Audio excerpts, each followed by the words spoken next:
In this video, I'm going to tell you all about a very special plant, Hamamelis, otherwise known as witch hazel. Hamamelis originate from East Asia. I didn't get this one from East Asia, I got it from a local garden centre. Now, I spent $69.99 or 70 quid on this plant, and it's a quite a big one. You can get cheaper ones, but you're only probably getting a plant about that sort of height. It's a real beauty. Now, the witch hazel gets its name from wych, which is Old English, meaning pliable, referring to its branches. And hazel, it gets its name because the foliage looks really like hazel leaves. In fact, the hazel and the witch hazel are not related at all. But it's a gorgeous plant for winter. You get lovely foliage throughout the year, and then during the winter, before any leaves come out, you get these gorgeous flowers. Don't look like a daisy or a chrysanthemum. In fact, they're almost spider's legs of petals. Ooh, that are fragrant. Some are more fragrant than others, so buy with your nose. And the special thing about these is if it gets very cold, because obviously it's flowering during winter, the petals roll back up. And then when it warms up the next day, they open. But they're beautiful. The flowers themselves, it looks so strange and unusual. And I can get the fragrance from here. Now, this particular variety is Hamamelis intermedia Arnold's Promise. Now, the word intermedia means it's a hybrid, and it's hybridized from Hamamelis mollis, which is from China, and Hamamelis japonica, which is from Japan. So they hybridise the different varieties to get much more of a range with different plants, with different coloured flowers and slightly different shape in foliage and the like. And this particular plant is a real beauty. Now, it's not just the flowers that are amazing. The fruit is as well.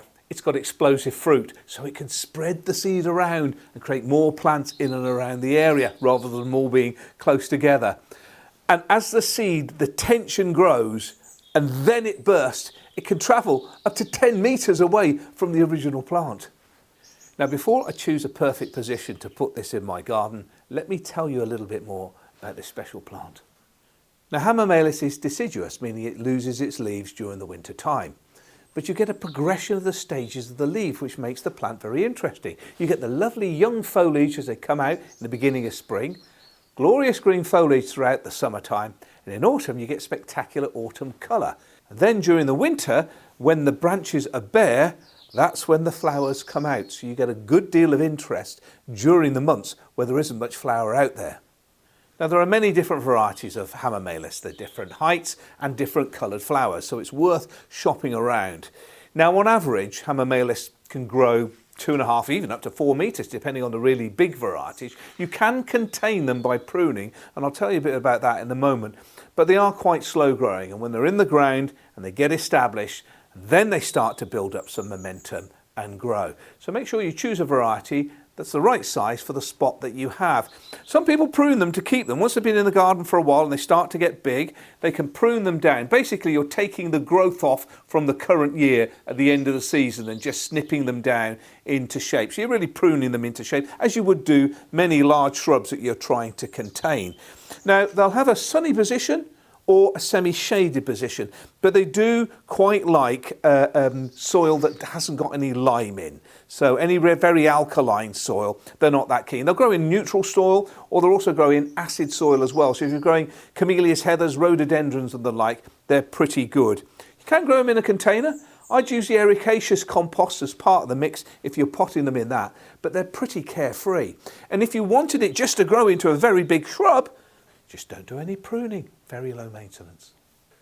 Once it's in the ground and it's well established, it's pretty problem free. Just like any other plant, there may be 1 or 2 diseases that go about, and it's easier to spot what they are, and of course you've got local garden centres to help. But it's quite a low maintenance plant. It tolerates really cold weather as well, so that's pretty good. And it's not too fussy on the aspect that it's got. A little bit of sunshine always goes well. Right, let's go and put this plant in its new home.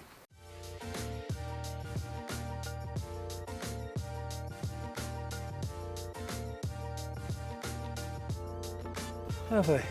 Now, I've chosen this spot here because it's quite a large shrub. Doesn't necessarily have to go into a flower border with all other plants. And because it's a specimen within itself, as we call it in the trade, as a one-off or a standalone plant, I'm actually going to plant it in the lawn just here. And I like it because it's a witch hazel, and just over the other side there's a contorted hazel. Again, they're not members of the same family. It's a common name for each of them, but they're interesting winter plants as well as very nice foliage plants for the summer. And this is a spot, great deal of sunlight here, so it's going to be incredibly happy. So I'll start with, I've dug a hole, loosen up the soil at the bottom of the hole. Before I put it into the ground, I'm just going to see how deep that is. That's fantastic. So I've got a bit of space at the bottom. Now you can put in some peat-free compost. I've got some bags of farmyard manure left over for the grow your own area, so I'll put some of that just in the bottom of the hole. There we go. The secret is, when you're putting in a specimen plant like this, I'm looking for the best side forward. So when you're building a garden at Chelsea Flower Show, plants have different size, and one side will look better than the others. And I think it's this one here because at the back, as you can see, it's moving forward a bit. It's got most of the branches side on. So I'm holding the plant, I'm giving a light tap around the outside of the container, and it just slips off there. Put that into position.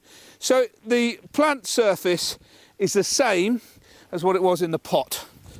Right. Poke your fingers in round the side, in between the root ball and the side of the soil, to make sure there's no air gaps. Plenty more soil in.